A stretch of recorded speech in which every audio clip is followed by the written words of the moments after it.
Hey, sweetie, your mother showed me this Carvana thing for selling the car. I'm gonna give it a try. Wish me luck. Me again. I put in the license plate. It gave me an offer. Unbelievable. Okay, I accepted the offer. They're picking it up Tuesday from the driveway. I haven't even left my chair. It's done. The car is gone. I'm holding a check. Anyway, Carvana, give it a whirl. Love ya. So good, you'll want to leave a voicemail about it. Sell your car today on Carvana. Pickup fees may apply. Oh, what are you doing? I'll tell you what you're doing. You're listening to the Elder Scrolls Lorecast. Either you are, or I'll be skipping rope with your entrails. Ta-ta. This is the Elder Scrolls Lorecast, your source for lore and so much more. Adventurers, welcome back to the Elder Scrolls Lorecast. This is Tom and Lotus, as usual, and we are continuing to dig into Skyrim's different systems. We've talked about a lot of the weapons and armor. We've talked about shouts. We are today talking about the greater powers, and this includes the racial powers and some other things, including some that were never actually implemented in the game, but they do exist in the code. So this will be interesting as well, because they're things that if you didn't know that you're missing, but I guess you'll find out more about that today. But Lotus, welcome back to the show. Lotus is getting over the flu. I'm so sorry that you came down with it last week. That's why we didn't have an episode last week, but yeah, I'm glad you're feeling better.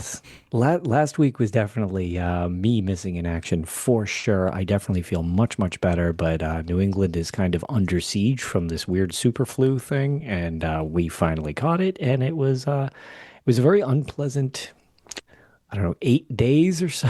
Yeah, it's too long. It's too long. So, so but you're doing better now. Be back. I was going to say, so that's great. I'm back. I don't have that weird, like, super stuffy episode where sometimes you're super stuffed up and there's not really much you can do to sound normal. So I don't have that. So I'm pretty happy to be able to get to record again. This is the first time I've actually been able to do this since not being diseased. Yeah, well, hey, that's good. And I mean, I was just looking at the list right now. It's too bad that you're not a red guard, because then you would have had the red guard stamina regenerate power, which would have made fighting the cold a lot easier. Or resistance to disease as an Argonian. Yeah, that one especially. Yeah, for sure. Just tell Periite to get out. Get on out, Periite. just get out. That works for Daedric princes. You just tell them to leave, right? If you like just that's ask, you just if, like, if hey, you just get out of ask here. Assertively, they're actually like, oh, all right. Well, nobody's ever asked like that before, and I'm out. Hey, you were polite to me. Okay, cool. We're polite. The polite Daedric prince. There's one out there somewhere that we just have never met who's just super polite. All right. Anyway, we never encounter him because he's too busy staying out of the limelight because he doesn't want to inconvenience anyone. Right. Yeah, that's a total thing. Well, we've already rabbit trailed this into some other thing, but let's get back on course here. Again, greater powers. These are include your racial powers, but other stuff as well. And we're going to go down the list alphabetically with all the names of the powers and pull these apart. Are these things that we've used? If we have used them, where do we use them? If we haven't used them, are they things that we should consider for future playthroughs? Or who knows, maybe these will show back up in similar or different, or maybe different ways in the future games in the series. So let's get into it. First, we're starting off with the Redguard racial power, Adrenaline Rush. That's the official name. I don't know does anybody memorize the names of these things, or do they just go, okay, this is now in my quick bar and I'm just going to hit a button when I need it? I definitely do not, although I do know the name of this one because I just thought it was, I actually don't know why I remember this one all the time, other than the fact that I actually do use this. It does make sense. Like an Adrenaline Rush, you're getting stamina. It's regenerating 10 times faster for 60 seconds, which means you can just freaking wail on your opponents and you don't have to worry about running out of stamina. So there's not really any reason I ever stop using this necessarily. But I tend to use this when I have a red guard, like at the start of the game, just so I can like kind of heavy attack constantly. Yeah. But it's interesting because maybe it's because I just end up with too many skills after a while. So my favorites bar just becomes a nightmare if I don't start purging it of stuff. But I kind of, this is definitely something I use at the start of the game and then stop later on. And it's not because it doesn't ever, like, it's always kind of useful. I just find that it's not needed anymore, I guess, after a while. But thinking about it, it's like, well, I always kind of burn through a ton of stamina. So I guess there's not really any reason I ever stop using this other than I think I just have too much crap on my favorite spot. Yeah, for me, racial powers fall into the same dilemma I have with shouts, in that oftentimes I just don't even remember they're there. And then once I do, I kind of lean into that one thing, like that one shout that I really like a lot, or maybe it's the racial power because I'm playing a certain type of character. But if anything's going to go away and not stick in my brain, usually it is the racial power before the shouts.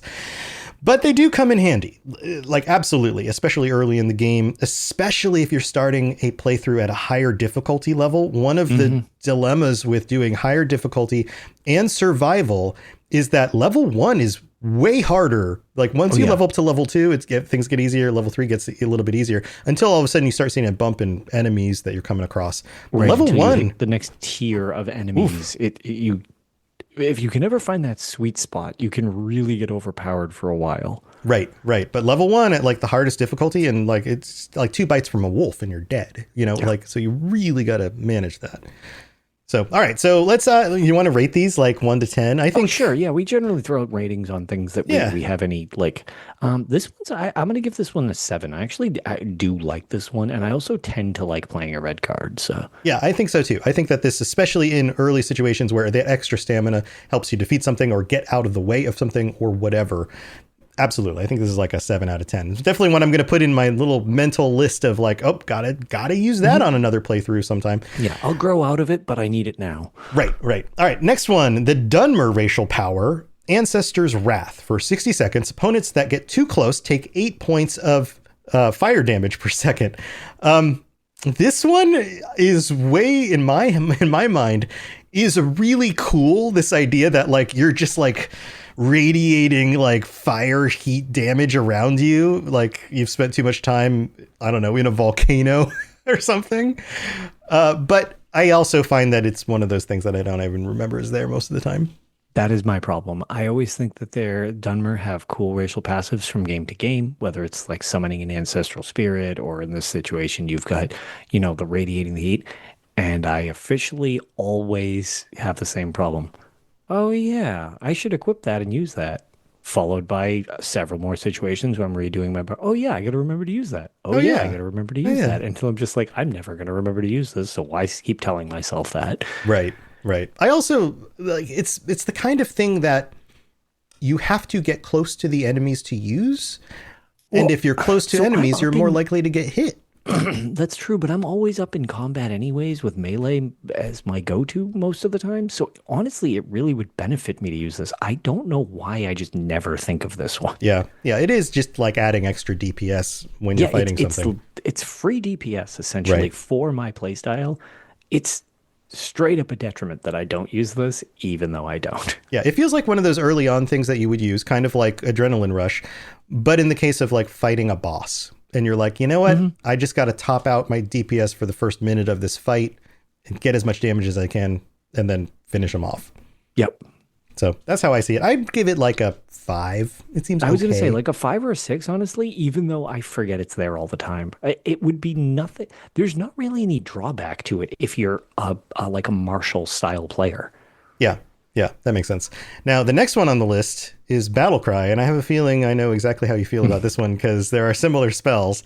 It's the Nord racial power, and targets flee for 30 seconds. Yeah, no. I don't want my enemies going in the other direction. I need them going into my sword so that I get experience. Right, don't run away. I mean, this is clearly one of those situations where, like, if you are in a dangerous situation and you need to get them out away from you so you don't die, so you can get to safety, then that absolutely comes in handy. But it is very, very specific. Or when you're playing a much more difficult playthrough and this is like your last ditch effort to just not get killed because you don't want to have to go back to a previous save. Or maybe you're doing like an Iron Man run. I've done that before just to see how far I can get without dying.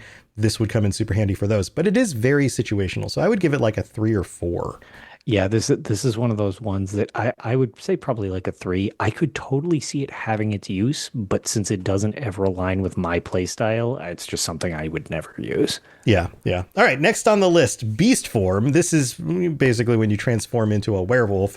So not exactly a racial power, but still a major power. And being a werewolf is no joke. Like, it's legitimate and can be useful. What do you think about turning into a werewolf? So in Skyrim, it's fine. Like The change in perspective is a little weird. So I always find that strange, but I'm not gonna lie. I always use this because there are achievements tethered to it, so I always keep it Right, achievement available. hunting, And yeah. and yes, so I do always use it. But honestly, it's pretty sweet. It's actually a really great way. If you are looking for some achievements, a great method to level up your werewolf, which was added where you have the werewolf like tree. Um, if you transform and also want to get the bounty of 1,009 holds, just turn into a werewolf, dive bomb a couple people in town, and then you can eat them. You're durable enough to get away even at low levels, and then you can just go to the next town and do the same thing. And as So long as just you're eating their hearts, terrorize just- all the cities in just Skyrim. keep eating their hearts, and you level up at the same time, and it extends your werewolf timer. Hey, there you go. Pro tip: how to be Yeah. a werewolf forever. Multitasking. Just murder no, everybody. I use it a lot actually. It's another one, probably like a 7 or 8, if that's a style of play like that you're interested in. Not all my playthroughs I use it, but when I want to be a werewolf, it's like, yeah, no, this is pretty sweet. For some reason, I bounce off transforming into a werewolf, and I'm not sure exactly the reason why that is. It's not something I haven't tried, and it's not something I haven't like played with and even tried to use like throughout different parts of a playthrough. And Sure. but it's not one I typically land on. And maybe you pointed it out, like you do transition into third person view. So that is different. And I typically play, and more people play Skyrim in third person view as the years go on. Yeah, which is wild to me. I Right. But cannot. like for me, it's about the first person immersion in the world. And as soon as I pull out and I can see my character, it's like there's something that a switch that flips in my head. And I'm like, I'm playing this game differently now. But in the runs that I've done where the game has been very difficult, it is beneficial to be in third person view because you can see more of your surroundings and what's around you. So Right. I've learned to swap between the two, which means that maybe with this perspective now, going back and playing werewolf again might actually feel more natural since I've done more third person perspective. But I The don't other know. thing is the transformation in Skyrim is like you control it, whereas in something like Daggerfall, for example, it's kind of surprise, it's werewolf time because it's a full moon. Right. They took that element out for a lot of things. So that you have control of the power rather than the power controls you, which I think is super good for gameplay, although it doesn't make as much sense. Like, I think it would make more sense if it was like, well, no, you don't control it. It just feels like a free superpower you can choose. Yeah, Whereas the other games, yes, you were super strong when you did it, but it had drawbacks. Like if you didn't feed, your health went down. But as long as you did, you had all these benefits. But then people wouldn't like you if you just transformed in the middle of the day, or well, not the middle of the day, but walking around, it's a full moon. It's like, whoops, suddenly I'm a werewolf. Didn't want that to happen right now. Yeah, I wouldn't mind if higher levels of difficulty had that, or survival mode had that, where it was like, okay, now it's less, unless you get something like the Ring of Hercene or something, and all of a sudden you can control it more better. Exactly. More like, better. It does seem neat that the Ring of Hercene could control it, and then otherwise it's something you don't control. But it literally feels like, do you want this buff or not? Right. And I get why they went in that direction. Skyrim was all about giving the player more agency and power and less having to deal with contrivances previous in the series, like using silver weapons to fight undead things. Like they did avoid a lot of that in the design of Skyrim. And I can see and appreciate that from like wanting to play it at a much more casual level, that is possible. But I think that in future games, it would be really cool to have like, okay, here's base level. And this is just how the game works. It's generally convenient for everybody. But if you even just ramp it up a little bit, just to the next level of difficulty, all of a sudden you have to start existing in the world more and playing with the way the world works from a lore perspective a little bit more rigorously, like some of the stuff we just discussed. So I think that would be really cool. I would prefer it if they did that and brought that back as well. Yeah. So, okay. So werewolves, beast form, this is like a 5 out of 10 for me. Like if you want to go, it's probably like a 6 way, or 7 for me, because it's pretty powerful. I usually use it just because it's just like raw buff. Yeah. Got it. All right. Next on the list, the orc racial power, Berserker Rage. And after I read this, I'm like, of course it's called Berserker Rage. I remember that. And you take half damage and do double damage for 60 seconds. This one seems super useful. Kind of similar to regenerating stamina in that you can get more hits in and you move a little bit better. But in this case, you're doing a lot more damage and taking way less. This is like tank DPS mode, both go at the same time, go, Yes. And this is exactly the same problem I have with all of these racial passes. I use it to get started when I don't really have a lot at my disposal, and then just kind of it falls by the wayside and I sort of forget it exists. Yeah. Now, when my wife originally played Skyrim and I watched her play through her first playthrough, she went orc. And this was an ability she used all the time, even later into the game. And yeah, there's, again, not really any drawback. And when it's doing percentages like that, that's not like a flat damage. That's where huge. It's like, that's massive. Yeah. So again, another thing, I wish I didn't fizzle out on doing this. It's just, I know how I play after so many playthroughs that it's what happens. Sure. Yeah. So I would give this like an 8 out of 10 because that's very powerful. Because like I you said, think it's one of the best a % racial passives you can get. Yeah. All right. Next on the list, the Bosmer racial power, Command Animal. Make an animal an ally for 60 seconds. This one's stinky poo poo garbage in my book. This one's it's almost better to just make things run away if you don't want to fight them. Like getting a mammoth to be your friend for a minute. Okay. Or a saber cat or whatever. Just like, it doesn't seem, it's so specific. It's one animal. It only lasts a minute. And then you got to deal with the animal again anyway. Yeah. I feel I've made my opinion known on things that I'm not currently bashing to get experience out of. Yeah. It's like, okay, so now you have a friend for a minute. This is just like a minute of delaying the fight, which is whatever. Right. Yeah. That's how it feels to me as well. So this one gets like a 2 out of 10. Yeah. Like, I'm never interested in this one. Lore wise, it makes sense. Okay, cool. I can temporarily control something, but it doesn't really seem like it brings any value. Right. I agree. All right. The Breton racial power, Dragon Skin, absorb 50% of the magicka from hostile spells for 60 seconds. The problem I have with this one is you have to get hit. Sure does. Right? Like if I'm playing a game and I'm like, all right, I'm getting real good at my character. I'm either tanking hits because I've got a shield and heavy armor, or I'm shooting things with a bow, or I'm shooting things with magic. The only one of those versions where I'm like expecting to get hit, and even then I'm still trying to avoid it, is when I'm tanking things with a shield and heavy armor. And if I'm tanking things with a shield and heavy armor, do I really need to absorb the magicka? Because I'm probably not even using that much magicka. Right. This one's kind of weird because it's sort of like the old, I believe it's the Atronach sign from like Morrowind, where that was just like your birth sign thing. Yeah. But I'm going to say that I never use this, but not just because this is probably just not a thing I would remember, but I'm actually not sure I've ever played a Breton in Skyrim. Really? I don't think so. The default head and hair model for the Breton is like the balding guy with the long drape hair. Oh, perfect. Great. Right, that guy. Every time I go through the character creator, I'm like, that guy's hilarious. And then sometimes I'll just pick him, even if I'm just like testing out mods or something, as I'm like, he looks ridiculous.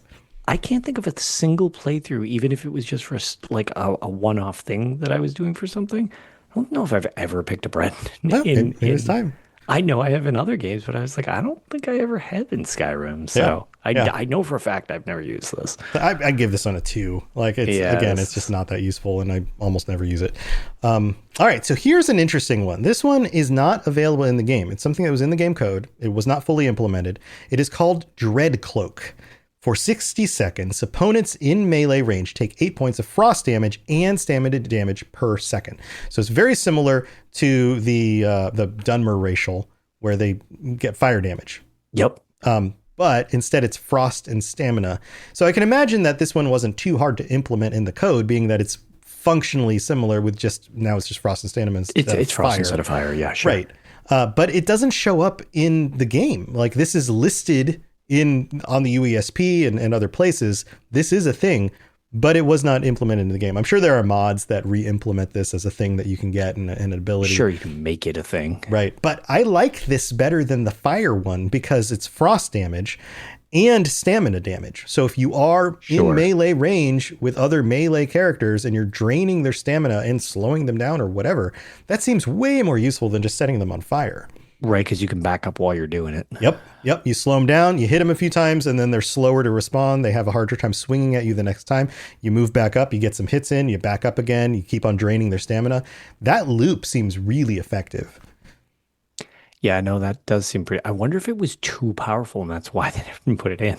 Yeah. That's they thought it was too good. Right. Like, yeah, maybe we shouldn't let people have this by default. Right. Well, there's the spell Frost Cloak, which does the same thing basically, and so sure, but that's why it's less of a right. I was going to say, yeah, that's weird. Yeah. So, but it's actually classified as a major skill, and I don't know. Maybe I'm just wondering if maybe that like, since there are versions like another version, I wonder if it was just one of the situations of like maybe they didn't want a cheap version of it. Right. Yeah, and we've talked about this before, where like a shout, the cost benefit of it was spell, too. Yeah. Right. And it's basically the same thing. Yeah. Right. Mm-hmm. Yeah, maybe. But that one seems more useful than the fire one. I'll give it like a 6, maybe 7. No, would agree. All right, the vampire power, embrace the shadows. You become invisible, improved night vision for 180 seconds. This one's cool. I mean, have you dabbled much with the vampire stuff? Yeah, it's I do it sometimes. Again, it's got achievement stuff tethered to it, so I'll use it for that. So I have messed around with it. And it was kind of changed as well because they added in the vampire lord thing. So vampire got its own tree. That was all filled out much, much more. And it wasn't really there at the start. That came with Dawn Guard. So the expansion to that definitely I felt added to it and made it a little more desirable to maybe mess around with some of that stuff. Whereas maybe not as much at the beginning. Yeah, I also like just the kind of the role play aspect of being a vampire and being able to turn invisible and see things in the dark without having to build your character in other ways to do, like using the for sure. Khajiit's ability or any of that kind of stuff. Yeah. And depending upon the game, Night Eye can be real aggressive on the eyes sometimes. Right. That's true. So I do like this. Oftentimes, by the time I've decided to go vampire, I'm much later in the game, and I'm already, if I'm going a sneak build, I'm already really pretty good at sneaking. So sure, it isn't as useful later on. But I can imagine if you want to do a playthrough where you become a vampire as fast as possible and then are able to take advantage of this, then that it becomes very valuable there. So I would give it like a 5 out of 10. Yeah, I could see that. All right, the Altmer racial power, Highborn, regenerate magicka faster for 60 seconds. This is one that I always think I'm going to use when I'm an Altmer and then never remember to use it. Yeah. Yep. I totally agree. I mean, it makes sense in context. I kind of wish that this was like a passive. Pretty logical. Well, that's the thing. I feel like it should sort of be a passive, but then it's way too good. Well, but I wouldn't keep it at the total rate. I would make it something like you regenerate magicka 25% faster than other races all the time. Races, sure. But it's not like a doubling of the speed. It doesn't break the game, but it does lean into this idea that like even without enchanted items or special robes or anything else, just pound for pound with magic, they have a heavier magic flow through them. No, I would agree, and I think that's a good point because I agree with that. It should be a passive, not a temporary skill you can cast. Yeah. Now the skill I would cast is something like makes, I don't know, destruction magic 50% more powerful for a minute or something like that. Sure, yeah, like you can boost you boost your magical benefits for a while or something. Something like that. Or you can get really, really creative and have it across the board for any magic. Like you heal faster, or if you summon something, you summon 2 of them instead of just 1. Sure. But that would take a lot more, I don't know, development and the specifics of like, okay, how does this work for every spell? And so that gets really complicated real fast and increases a lot of the need for, the developers to go over every little detail as opposed to just like one. Yeah, like 50% buff to just damage flat across the board, probably a lot easier to implement. I'm but sure. I would imagine some of those very high powered spells, if you buff them by 50%, they'd become absolutely ridiculous. Yeah, it'd be completely unstoppable. It'd be like some of the mod ones where it's just like it casts everything for everything and gives you 5. It costs 5 magicka. Right. So I can see how that could be broken as well. But there you go. I think it's a better ability than it seems like it is, but I'm going to give it like a 4 because if it was a passive, I feel like it would be great. Since it's not, it's fine. Yep. All right. Hist Skin, the Argonian racial power. Invoke the power of the Hist to recover health 10 times faster for 60 seconds. This one also would have been very useful when you had the flu.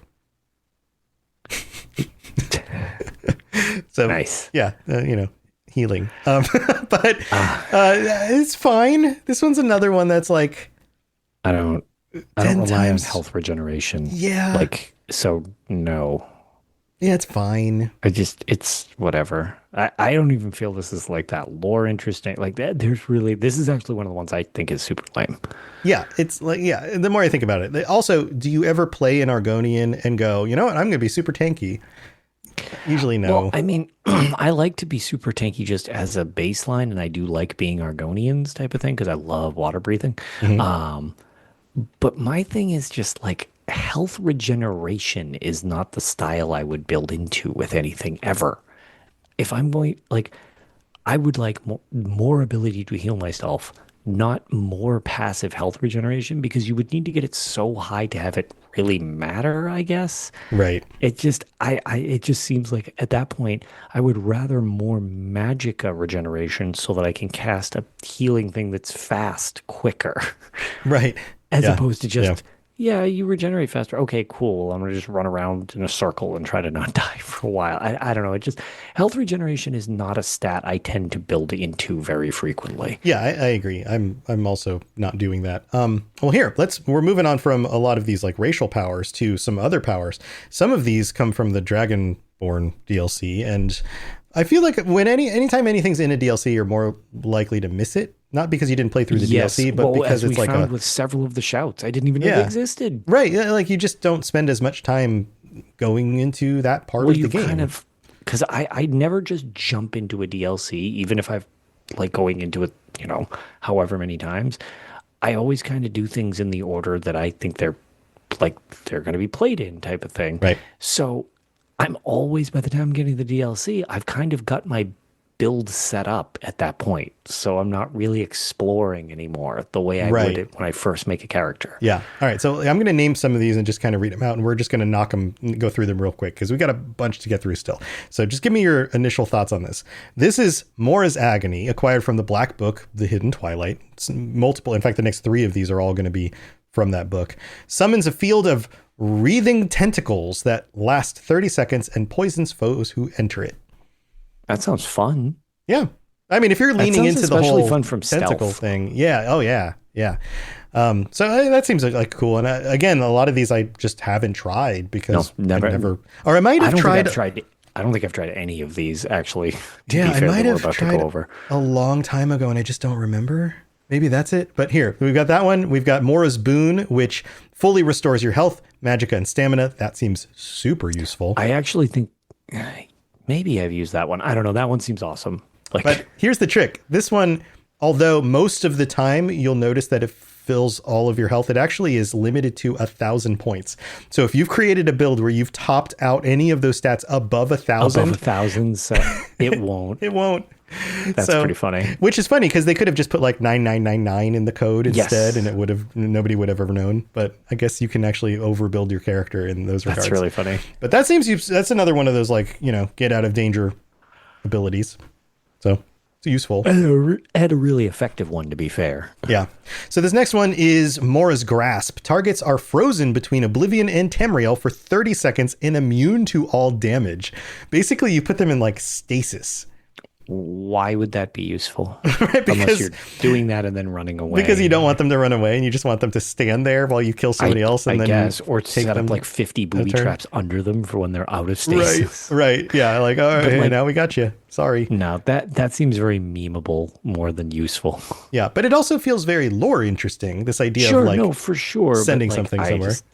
Yeah. Unless you're just doing something goofy, I can't imagine ever using that. Right. For me personally. Yeah. So I don't know. It's not as good as some of these others, but we'll put it lower on the list. I'll give it like a 3. All right. Yeah. Nightingale Strife. We got some Nightingale abilities. There's Nightingale Strife and Nightingale Subterfuge. Both of these you get from the Darkness Returns quest. Instantly absorb 100 points of health from the target. What do you think about that one? That seems pretty good. Yeah, I feel like I've definitely used this before. It's been a while, nice but I've used drain. it. Yes, 100 points of health, just like immediately. suck it out of the target. Right. That's great. Put that on the top of my list. That sounds wonderful. Yeah. No, I was going to say that seems like a good one. It's especially interesting because if you're going, I don't know, Thieves Guildy route, if we're talking Nightingales, it's like that seems almost like a good get out of jail free for the stealth class. Yeah. Especially if you can hit somebody before they even see you, and you can't get in a good spot to do the mother. Or to be fair, if somebody finds you and you get jumped and you're just like, oh, I'm not really prepared for this, but you get one of those off, and it's like, oh, just kidding, I'm not dead then. Like, right. That's. Yep. Yeah. Yep. So Seems the like other a good one, the other one is Nightingale Subterfuge. People and creatures in the spell's area of effect will attack anyone nearby for 30 seconds. So this is the like, oh crap, a bunch of guys saw me. I was sneaking around somewhere. Now I've got like 12 bandits on me or whatever. Right. Quick, Boop. Everybody get the crazies. Everybody gets crazy. They all fight each other and you run around while everybody kills each other. Yep. Like those are always fun. They're not my first thing to go to, but No, I'm usually just doing that to be goofy, like just to watch how things play out. yes. Yeah. That's part of the fun, you know. So yeah. Hit the save button. Then let's hit this chaos button and we'll just see what happens. Yep. All right. So I'm gonna give that an 8 because it's fun. Yeah, no, I was gonna say you can have fun with those, like the frenzies and stuff like that. It is just kind of fun if you just feel like walking into town. It's just like just kidding. Whiterun all hates each other, and then just watch how it transpires. Right. Okay. So there's another ability that is included in the game, but not really, because you can use console commands to make it happen, but it's not something that you can actually engage with without breaking out of the game. As you know, in that way, you need to achieve Chim. Yeah, right. You you mantle Todd Howard, and then all of a sudden you can use it all the time. Oh wait, is he the Godhead? Toddhead? I think we just discovered something. See, there it is.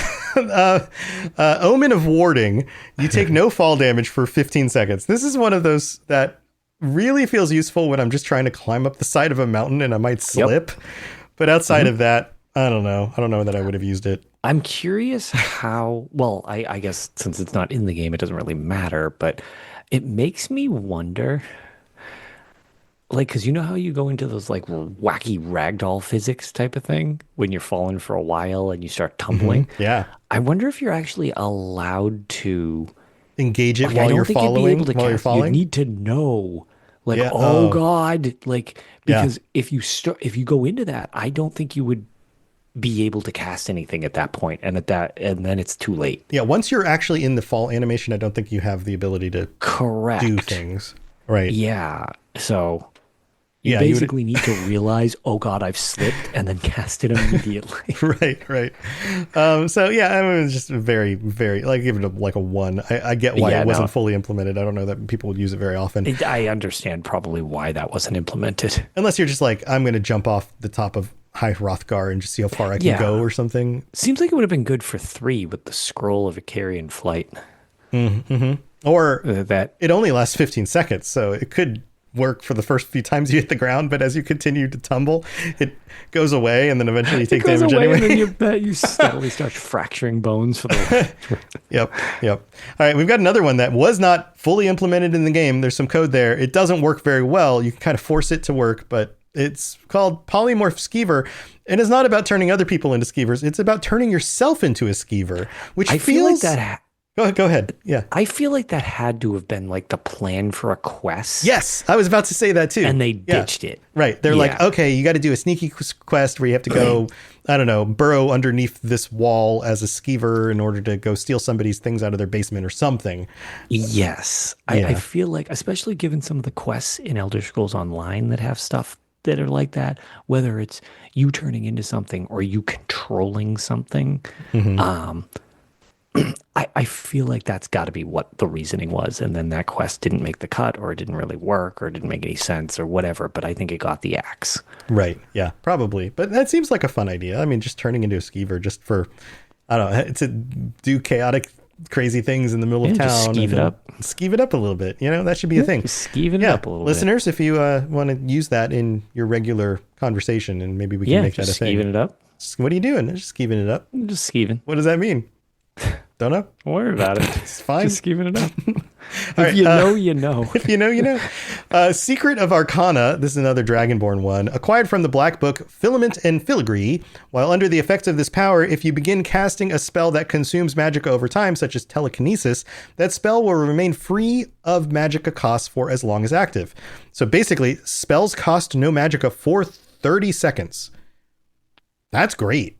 That seems awesome. Yeah. Like if you're using really powerful spells that cost a lot of magicka, or you really need to heal yourself in a situation where you're taking a ton of damage and just have to tank through it. Yeah. Because then you could just really go ham on like something expensive too. Like Yes, right. And do massive amounts of damage by just recasting the same very powerful spell. right, or just completely stacking the deck so that you're just covered in buffs or whatever. Like Yeah. If they do, so the ones that can't stack. That's actually that one seems actually really good. Yeah, that feels like a 9, right? Like, that's like a 9 out of 10. Like what I actually. Uh-oh, Lotus needs a nap again. Oh no. I know it's happening.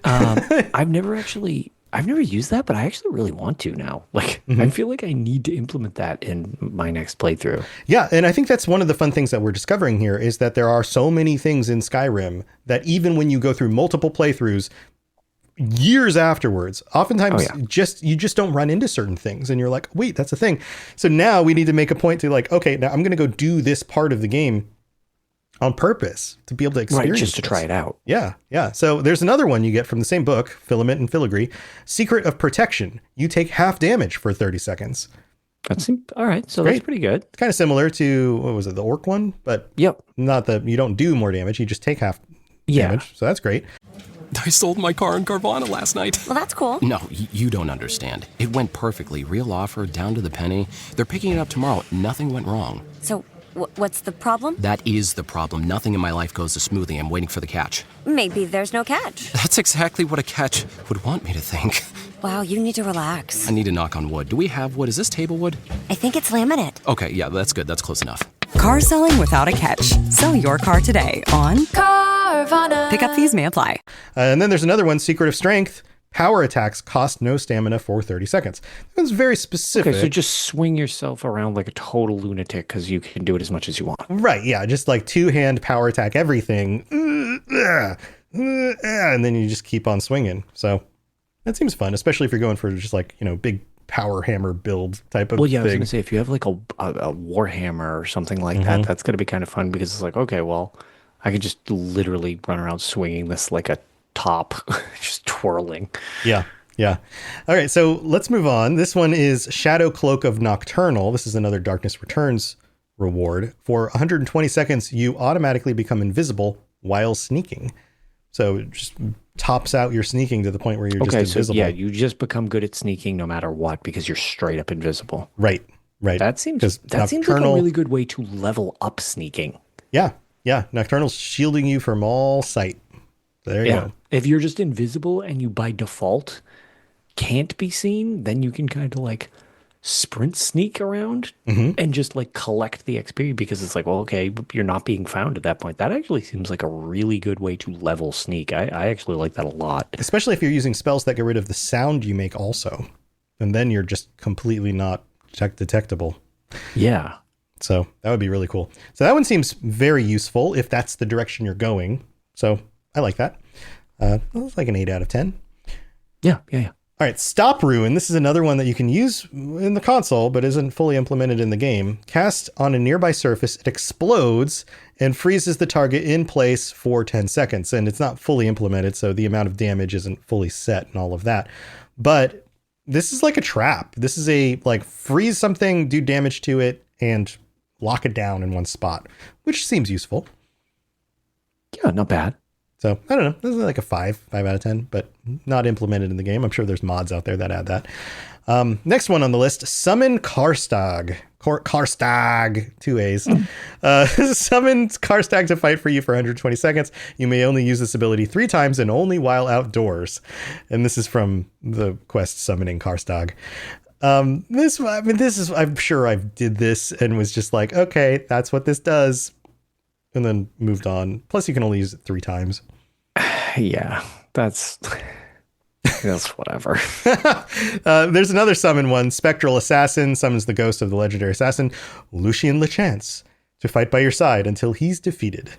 And this is from Bound Until Death. And it casts kind of like a spell rather than pushing the shout button, which a lot of this stuff works with the shout button.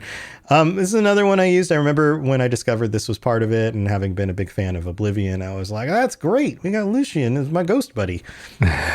Well, ghost buddy. Yeah. Yeah. I remember using this pretty well for a while until it felt like I didn't need it because I'd leveled to the point, and this was during a stealth build. So I'd leveled to the point where it was like, having a ghost around isn't that helpful if I can just snipe things in the head and they don't even see them there. I'm quicker than bothering with this. Right. But otherwise, I think it's fun. Like, this is just one of those, like, yeah, let me summon characters from previous games. That sounds great. Sure. So, I don't know, 5 out of 10 for me. Let's talk about some standing stones, because these are effectively major powers.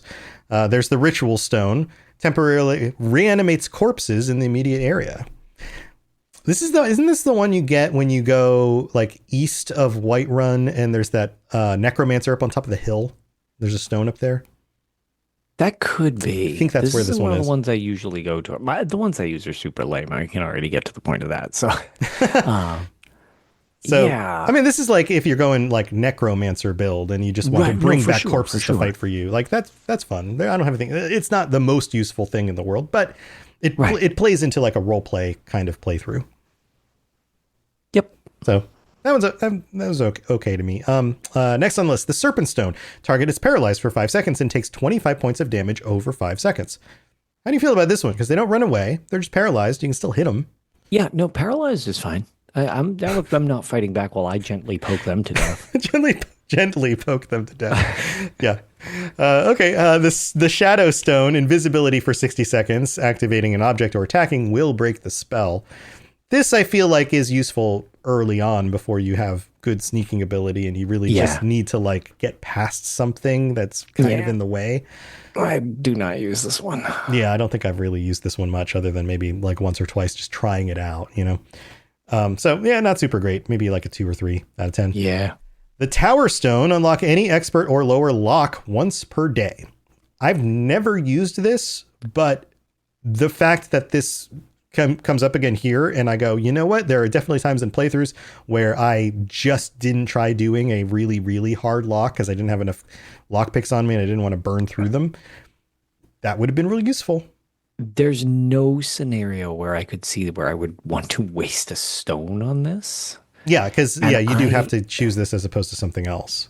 That's true. Right. And the other thing that I do, I don't know. It's weird when things are time restricted by like day. Like you can use it once per day. I can't keep track of that. Yeah, that's like, true. I'm that's just true.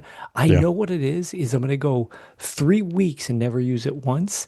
And then I'm going to find 2 locks in one day that I want to use. Right. Yeah, that's true. Yeah, the idea of it only being used once per day is kind of a problem for me. You know what would help with that is simply a little meter somewhere on the screen that tells me when it's available again, because otherwise I won't remember it's there. Right, like the weird little outline for your shouts. Yes. How it yes. it's because then I know it's ready fills again. Back in and you know it's ready. Yep. But like for the longest time when I first started, I didn't even know that was like a thing, and I was like, oh, it's filling in. Like it's like the gauge. I was like, I forget how long it took me to figure that. I was like, wow, I never noticed that was there when I started. Right. So if I was to equip certain standing stones or certain other abilities, and they're just kind of always available, if it did that in some other way, that would be great. You know, like, or when the day is over and it's like, oh, you can now use this. Just give me a little pop up on the screen that says you can now use your Tower Stone ability again. I'd be like, great.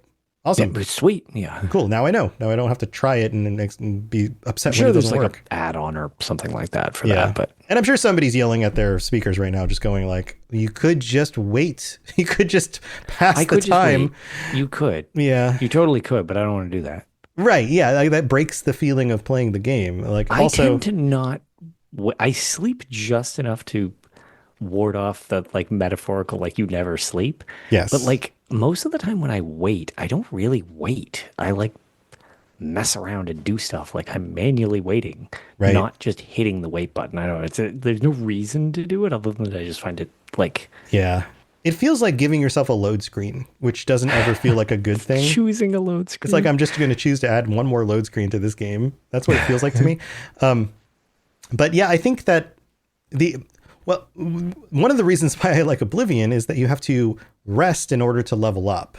And that is Yes, another that's one of something those features that I think Skyrim is missing out on. Like I wish they would bring that back too. It's not also, your convenient. fun, and all the old games like had something like that. And I also appreciated their funny little like I don't know, words of wisdom. messages that would pop Yeah, up, or the some of them are dreams that you great. would have, or Or the dreams and stuff like Yeah. that. Like I definitely hope that comes back for sure. yes, it also makes sense in a dungeon because you do come across places where there's like beds. Like you kill a bunch of I was Falmer. gonna say bandits have Yeah. like the little Bandits, sleep bedrolls everywhere. Falmer It's have like, them. whatever, man. Like other species of monsters oftentimes will have a bed, or you'll find somebody was in that cave and they died because they were exploring the cave, but they have a bedroll Right. and a little tent or something, and then that creates an opportunity for you to be like, oh, good, I can take a rest here, and I know I Exactly. cleared out this part of the dungeon, so I'm safe enough to sleep.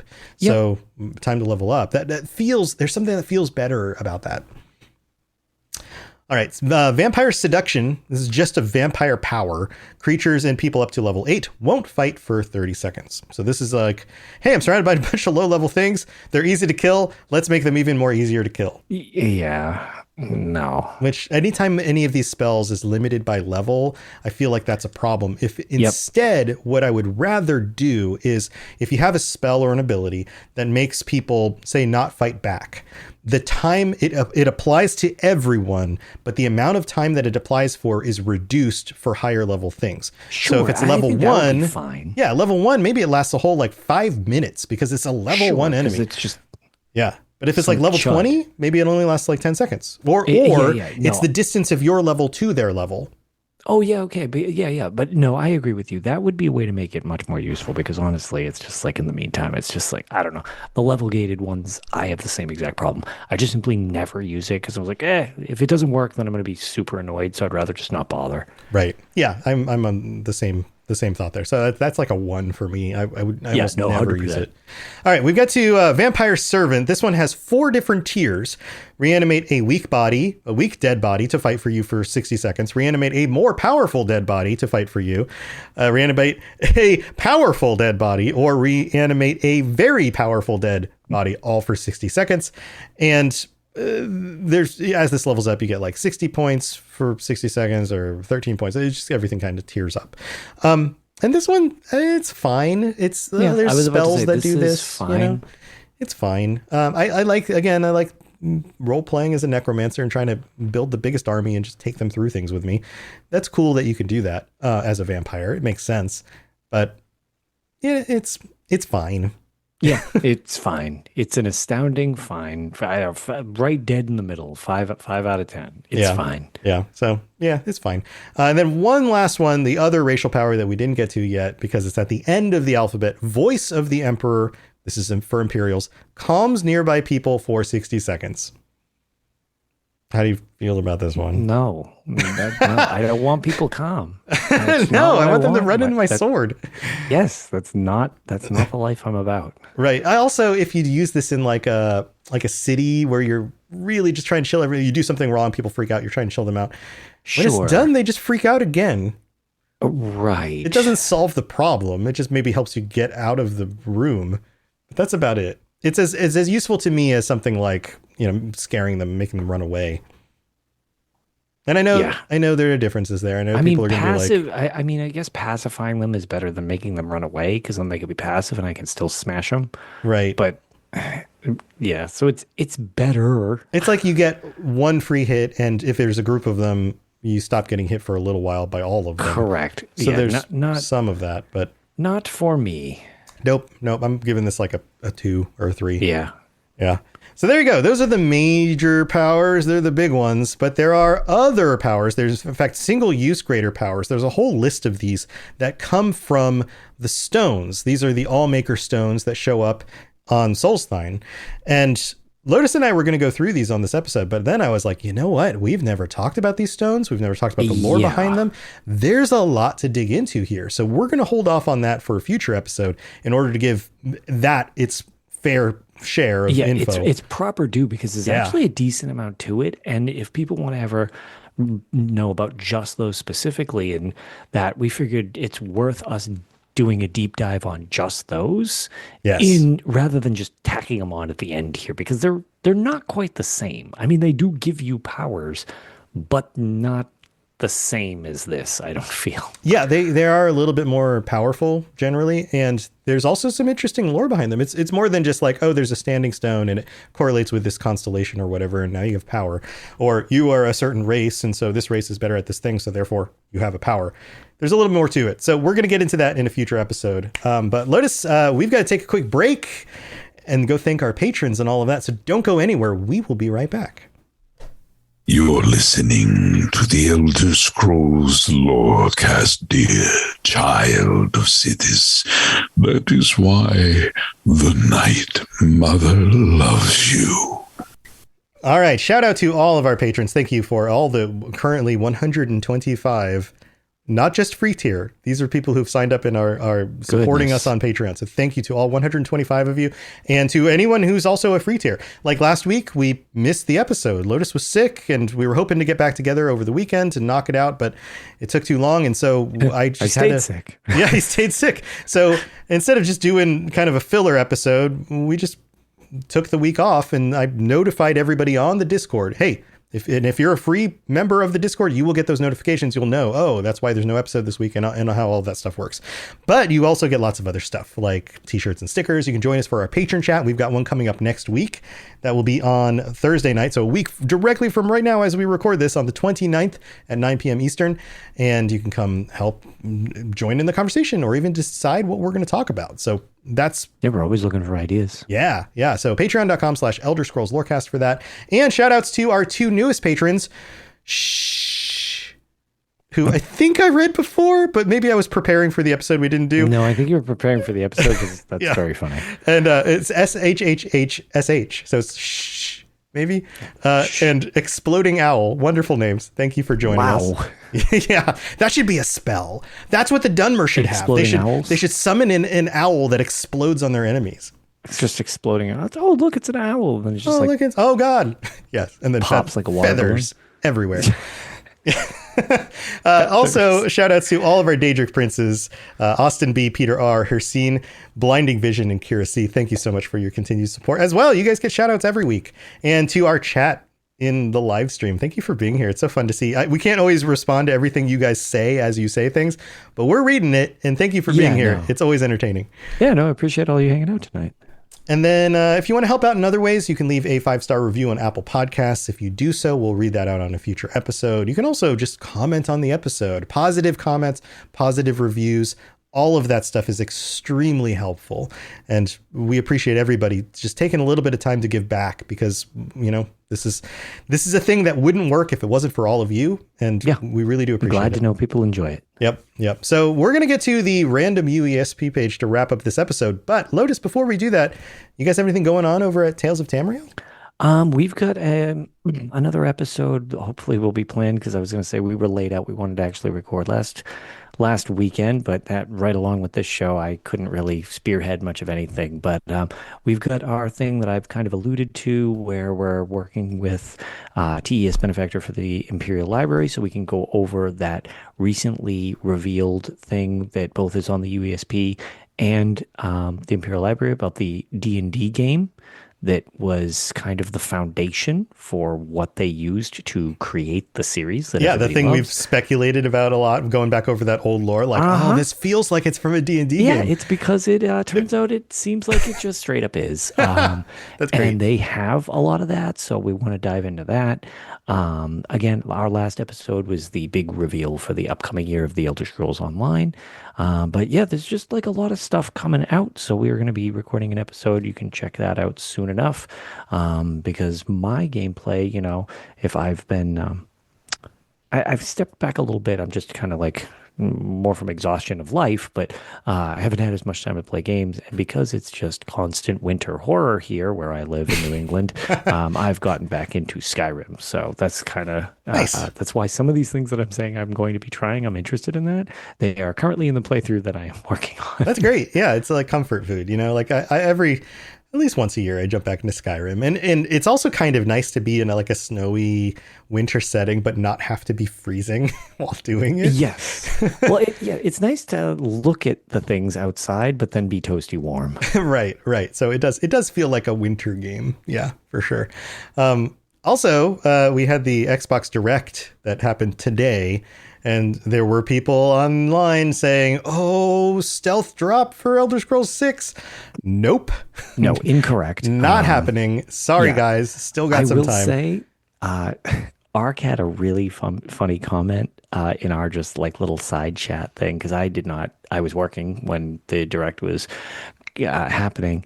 And afterwards, they were like, "Oh, it's a great year for games that end in 6." Right. Yes. And Ark was like, "Dude, what kind of statement is that to make when you literally own the Elder Scrolls property and people are losing their mind for the Elder Scrolls 6? Don't say something stupid like that." I mean, Forza Horizon 6 looks gorgeous. That felt intentional, though, right? Like, people are. It means this, but people might think it means this other thing. Right. But Yeah. I'm gonna take the mystique out of that. It's not happening this year. So there's a very, very slight chance it happens in the fall, but chances are it's still 2027. Like, yeah, that's where I'm at. At best. Yeah. All right. Well, we got that stuff. And of course, if you want to check out my other shows, the Fallout Lorecast, we've been going through every single episode of the TV show, digging into all the little details. And some of my predictions are coming true. So I wasn't wrong about everything. Also, the Lord of the Rings Lorecast, we're actually getting into the Fellowship of the Ring. We've covered a bunch of other stuff that's the background for all of that. And we're finally getting to the actual main, most popular novels that Tolkien put out. So that's fun. And so, yeah, come join me on that stuff. Oh, and Retro Recall. We've been going over a bunch of these old games. It's now audio only. We tried doing the YouTube thing, but it turns out that this I guess, format of it works better for audio. So that it continues to grow. And we just released an episode about Wing Commander. Did you ever play Wing Commander? I didn't, but my buddy used to love that game. Yeah, it's the cornerstone of like space shooters. And I was going to say it's been a long time since he's my friend from way back, but we haven't talked in ages just because of life. But he's the same person who I hijacked his Xbox to try Morrowind. So it's his fault that I'm a Elder Scrolls lunatic anyways, but I remember he used to love Wing Commander. That's great. Yeah, we've covered all sorts of things. And coming up, we're going to be playing Battletoads. Do you remember Battletoads? I sure do remember Battletoads. That game is super cool. Go ahead. Brutal game, brutal difficult. Yeah. But man, that pause screen, that pause screen music is where it's at. Yeah. So we're having fun going back through these classics and just seeing, do they still hold up? Are they still as hard as we remember, or still fun, and all of that? So Retro Recall, you can look that up on whatever audio platform you're listening to this on. But we've got a random UES page before we wrap this up. You ready? Let's randomize it. This is Elder Scrolls Online. People. Okay. Captain Shaman, Shammin, Shammin, is a Redguard pirate who leads the regatta pirates of Dead Man's Drop. You remember this guy? Oh, okay. I know where Dead Man's Drop is. Yeah. I don't specifically remember him. I remember having to, the quest you're doing in that location, if I recall, you have to take down certain pirates in this underground cove with like broken down ship parts and stuff in it. And this guy, I remember specifically, he was like hiding under a thing and I couldn't figure out where he was until I bumped into him. And I was like, know who you're talking about then. No, I would not have been able to pick him out of the sea. I mean, he looks a lot like the other characters that were there, but he was like one of the last ones you had to kill. For sure. Had a little bit more health or something. Gotcha. He's in the large southwestern room making notes in his ledger. He has a chance to drop Dead Man's Ring of Salvation, a unique item in the Salvation set. So there you go. There's all sorts of other details, like how much health he has and other things. But what he likes to eat on Saturdays. Yeah. Turns out he likes squirrel. Weird. Yeah, that's a weird thing, especially because I don't think there's many squirrels at sea. Yeah, I don't know. I mean, sometimes your favorites are not things that are most readily available. That's true. So there you go. Somebody's going to look this up and be like, it doesn't say anything about squirrel. It doesn't say anything about that. It's 5 pages about scurvy. Yeah, he loves oranges, but he can't get them. Well, that's going to do it for this week. Thank you, everybody, for tuning in as usual. We're going to get through. There's still a bunch of stuff to talk about with Skyrim powers and stuff like that. So we're going to get through that stuff. But next week is patron chat. So who knows what they're going to choose to talk about, but it'll be fun. And until then, stay safe out there. And, if you get hungry, eat some squirrel or some oranges and don't have scurvy. Orange-basted squirrel. All right. See you guys. See you all later. See ya. Thanks for tuning in to the Elder Scrolls Lorecast. Check out robotsradio.net for more podcasts just like this, and join us on the Robots Radio Discord. Be part of a community of over 5,000 people who are excited about video games and so much more. Robots Radio. Games, lore, stories, community. Just press play.